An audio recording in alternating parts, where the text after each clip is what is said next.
In the last several sessions, we've looked at the different strands of philosophy that have informed and shaped the culture in which we live. You remember our opening session, we considered the analogy of missionaries, that when a missionary goes out to a foreign environment, we don't send a missionary there until they first study the culture to which they're going. And that's what we're trying to do now, is to understand our own culture, the culture in which God has placed us as participants in the mission of the kingdom of God. And we've looked at humanism and existentialism and secularism, and all of these isms, I think, are words that at least most people are vaguely familiar with. But today, we're going to consider positivism. Positivism as a philosophical system, a life and worldview. Now, how many of you have never heard of the concept positivism? How many have never heard of logical positivism? Okay, most of you have never heard of logical positivism, but the majority have heard of positivism? I doubt it. Okay, I doubt it.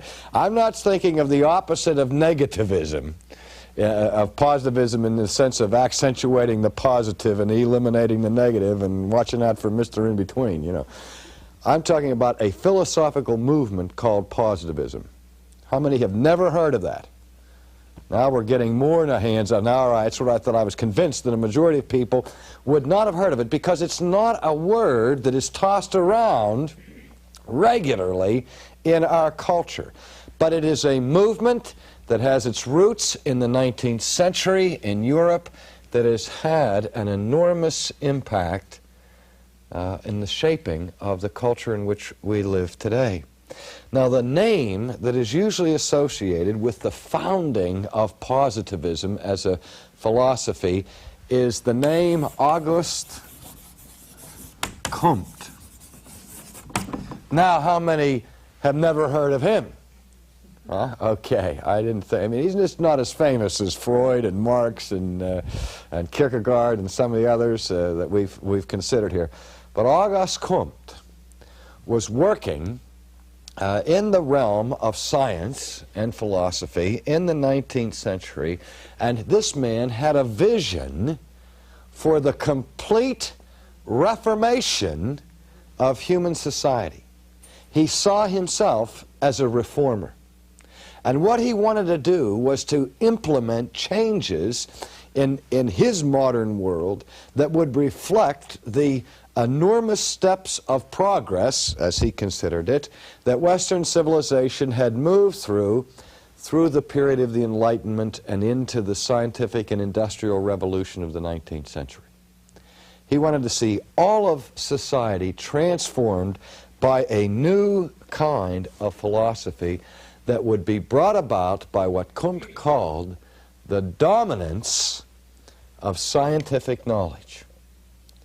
He wanted to see a culture and a society established scientifically rather than philosophically or theologically, but to apply the new advances that the scientific revolution had brought about for Western man. Now, I'm going to erase his name now and go back to the principal problem that ties all of these philosophical systems together that we're considering now.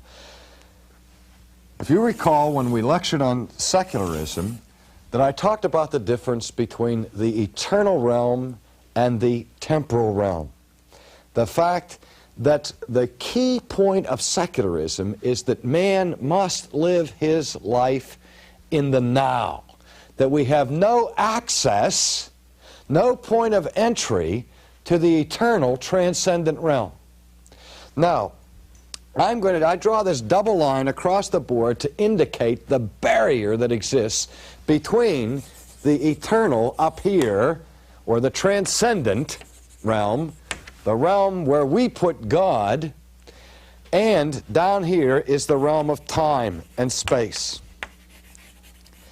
Now we can look at this a little bit further.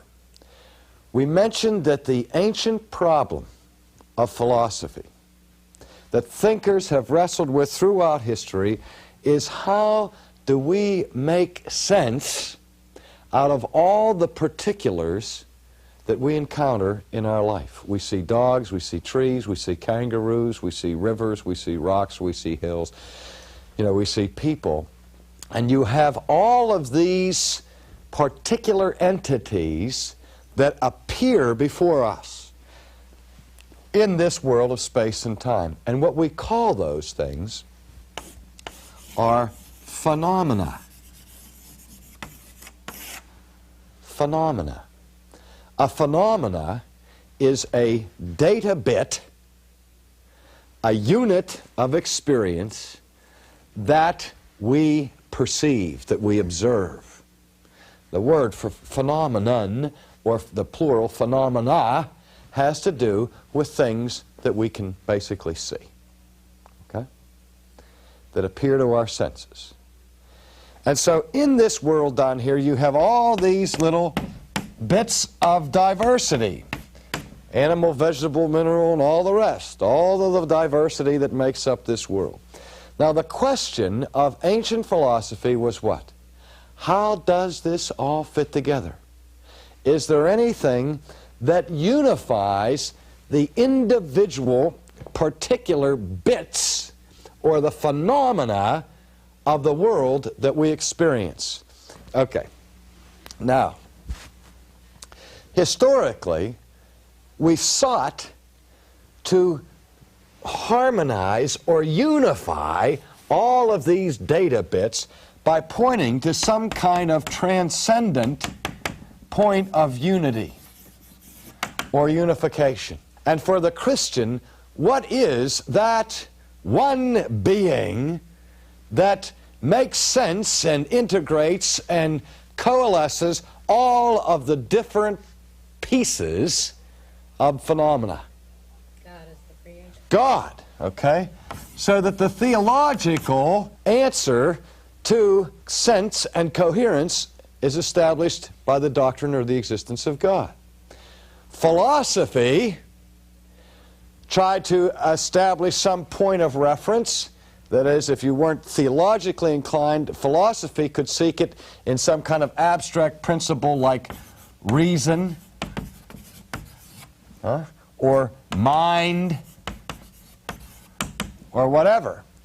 And the quest for ultimate truth above this line we called in philosophy the science of what? Do you remember?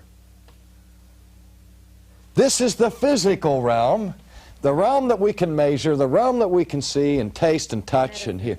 Aha! So that realm which goes beyond or above the physical realm we called what? Again? Metaphysical.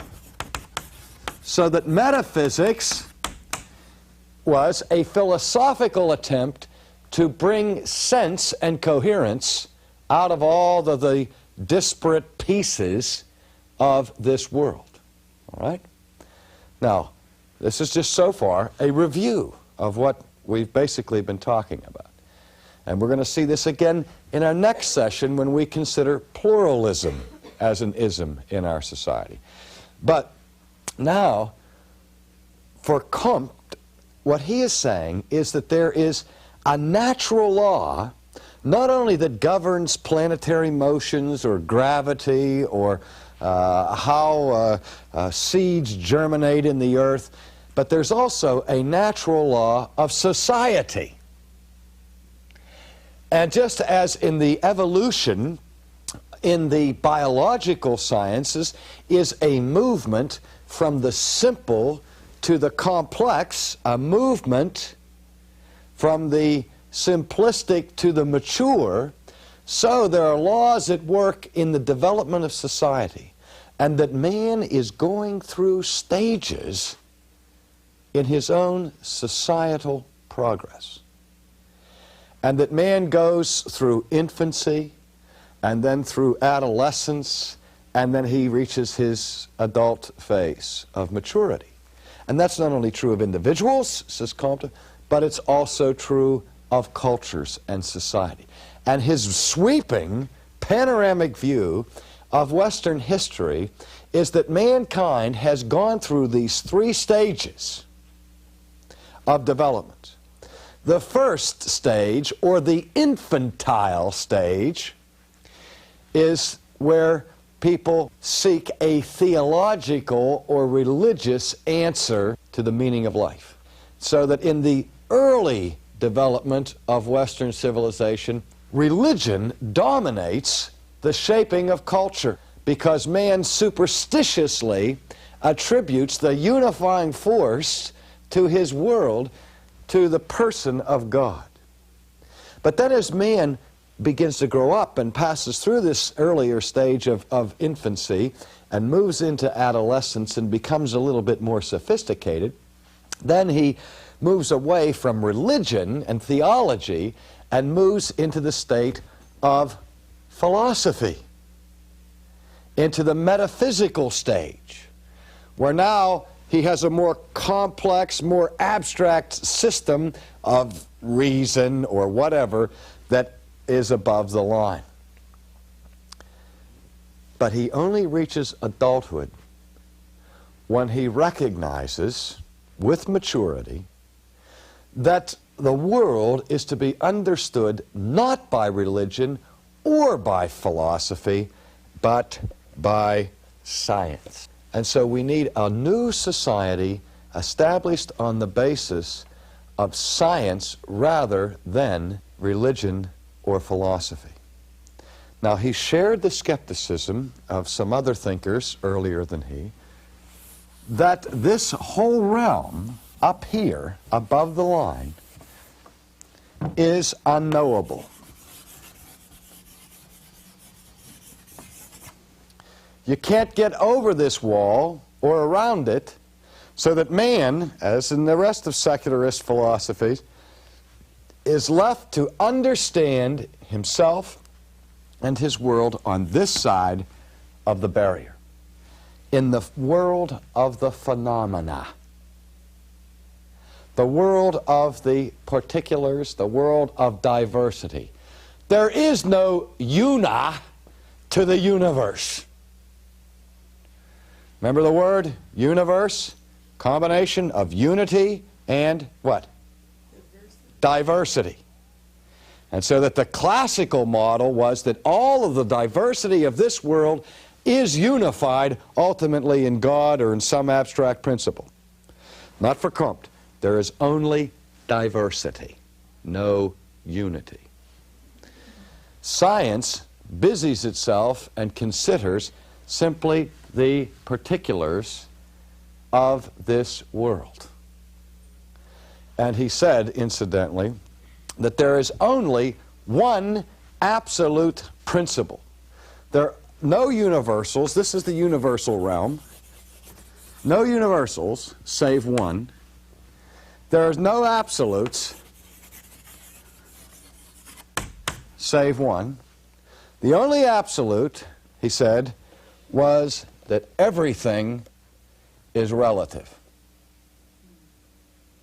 Everything is relative. So he is absolutely saying that are absolutely no absolutes, except the absolute that there are absolutely no absolutes. Everything is relative. Okay? Now, this man tried to translate this into a workable religion as such. He tried to establish what he called the religion of humanity. And in London, in Chapelgate, for example, in the middle of the 19th century, the positivists who rallied around Compt built what was called the Positivist Temple.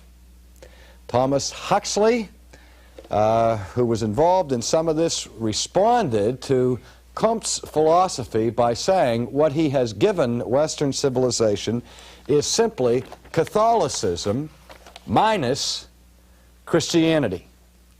That was a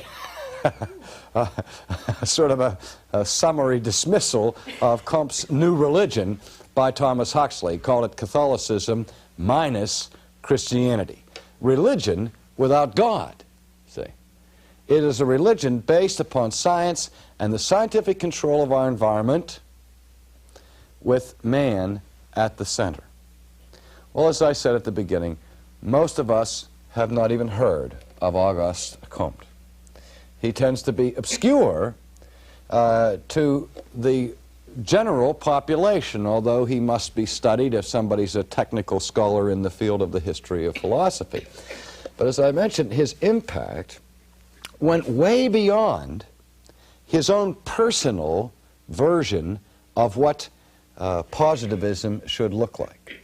In fact, one of the dominant forces early on in the 20th century in the realm of philosophy is another school of thought that builds upon the 19th century foundation of positivism, only gets a little more sophisticated, and it is called logical positivism, which incidentally is one of the most important and one of the most dominant philosophical movements of the 20th century. How many of you have heard of logical positivism? How many haven't? Okay, that's all right.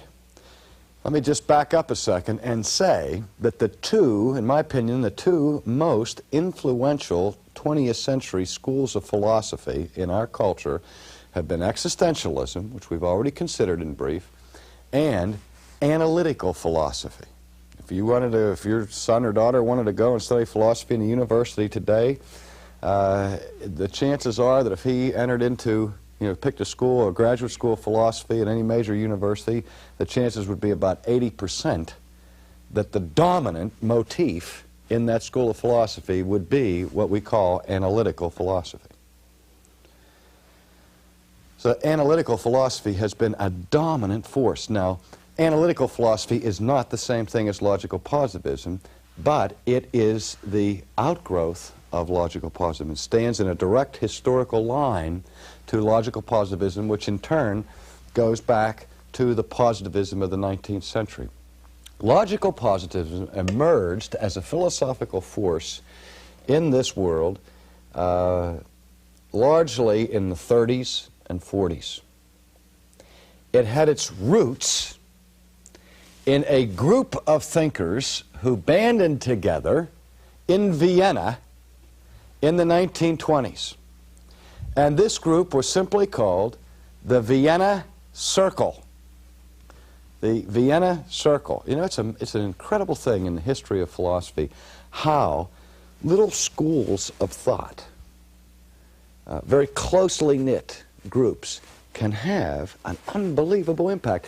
Last time when we looked at pragmatism, I talked about the metaphysical club at Harvard that included Pierce and James and Oliver Wendell Holmes, just a couple of guys, and they changed the shape of modern society. You go back to Athens and think of the relationship between four men that were very closely interconnected. Socrates, whose disciple was Plato, whose disciple was Aristotle, whose chief disciple and most famous was Alexander the Great. Those four men. In any case, it's interesting to see in the history of philosophy how little groups like this can expand and just have enormous impact on civilization. Well, the Vienna Circle was a group of mathematicians and scientists who held as a goal the elimination of metaphysics and theology from any influence on culture. They were after both theology and philosophy. They wanted to free science altogether from any dependency on philosophical systems and let science reign supreme. They were convinced that the issue of the existence of God, looked at from a scientific perspective, was a waste of time. In other words, you had debates between theists and atheists, people who thought they could prove the existence of God and people who thought they could disprove the existence of God. There's a sense in which the positivists, the logical positivists of Vienna tried to cut the Gordian knot and simply say all conversation about God, whether he exists or doesn't exist, is meaningless. Because the very word God is a meaningless word. Now, what if somebody came to you and said, the word God is meaningless? It's absolutely meaningless. Is that true for you? Does the word God mean anything to you? Huh? Does it mean a lot to you? There have been people who have died for the sake of the name of God, the sanctity of the name of God. And here comes, these men come along and say, the word God itself is meaningless. Well, when you say it's meaningful and they say it's meaningless, it might be because you're working on different criteria on what constitutes meaning and how we determine meaningfulness. And this is what the logical positivists were trying to do. We're trying to come and tell us and to establish the rules of meaning. How we decide whether something is meaningful or not. And they sought to bring about scientific methods to do this. Now, so what the great contribution or innovation of logical positivism was the establishment of what was called the verification principle. The verification principle. The verification principle, simply stated, is this: that no assertion, no statement is meaningful unless it is either analytical or synthetic. Now, that's simple, isn't it? Or to state it another way, no statement is meaningful unless it can be verified empirically. Now, I'm going to explain what that means, so don't be frightened, okay? What does it mean to verify something? To prove it true. To show that it is true. Something claims to be true, and that truth can be examined, or that claim can be examined, and we can either falsify it or verify it, or not or be paralyzed saying we don't know. But we try to either falsify it or verify it. Now, how do we say or verify the truth of the statement that a triangle has 3 angles, or the truth of a statement a husband is a married man? How do you verify the statement that a triangle has 3 sides? What? By sight. By sight? Do you need to see a triangle to know that it has 3 sides? Do you need to view a husband to know that he's married? The word itself means... The word, by definition, means what we've just said. A husband, by definition, is a married man. A triangle, by definition, has how many angles? 3 angles. 3 angles. I don't have to see one. I never have to put one in a laboratory. That's what we call an analytical statement. A statement that is true by definition. In order to add knowledge, we need to synthesize. We need to make, we need to find out that triangle is not only has 3 angles, but that it's either gold or silver, that it's big or small. See? The idea of bigness or smallness is not found in the word triangle, is it? Triangle can be big or it can be small. And if I say to you, there's a big triangle out there in the field, if I'm going to prove that or verify it, what am I going to have to do? I'm going to have to go out there and take a look and see whether or not there is a big triangle out there. So that science, according to these men, verifies principally by, I said, the empirical method, by sight, sound, hearing, touching, by seeing. The empirical means of to do with the senses. Now, the bottom line is that statements that cannot be verified empirically are meaningless. All statements that cannot be verified empirically are meaningless. Now, has anybody in this room ever seen God? Has anybody in this room ever tasted God with the taste buds of your tongue? Has anybody been able to subject God to observation or measurement or experimentation in a scientific laboratory? No. So the point is that the word God itself cannot be verified. And since it cannot be verified, it's meaningless. So that religious statements are, at the bottom line, unverifiable and meaningless. Now, that created a crisis for whether or not all of our discussions about God have any meaning whatsoever. What was the Achilles heel of the principle of verification? The principle of verification has been pretty much discarded by analytical philosophers. Why? What's wrong with the principle of verification? Let me tell you the principle of verification. The only meaningful truth is a truth which can be verified either analytically or empirically. It's very easy. It's so obvious it bites you if it were a snake. But it was a principle that the original founders missed completely at the beginning. Their whole philosophy rests on what principle? You've got to see it, or The truth of the verificational principle. Can the verificational principle be verified empirically? Is the verificational principle analytically true? If a guy stands up and said, the only thing that is true is that which can be verified empirically, can he now verify his statement that the only thing that is true is that which can be verified empirically? No, you can't verify that empirically. It's an utterly gratuitous rule. Remember, they're trying to rewrite the rules of meaning. And if you apply their own rules of meaning to the new rules of meaning that they have foisted upon the public, that rule of meaning collapses. And later philosophers saw that. But, dear friends, don't make any mistake that the impact of that kind of thinking has been enormous to our culture. So that we've seen a whole generation of theologians going through the terrible crisis of whether or not any statements about God are meaningful, or whether or not they're just simply emotive, that is, saying something about you and your emotional makeup rather than that which is scientific.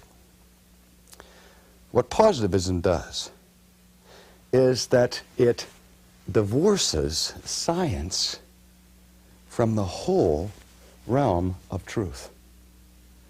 And trying to make it an independent thing, it cuts science itself from its very foundation and its very roots. Okay? You want to have a universe without union. See? Where you're left in a sea of diversity with no possible foundation for meaning. It cuts you off from meaning. That's an awfully heavy price to pay to grow up. All right, I'll stop there, and in our next session we'll consider further ramifications of this in pluralism.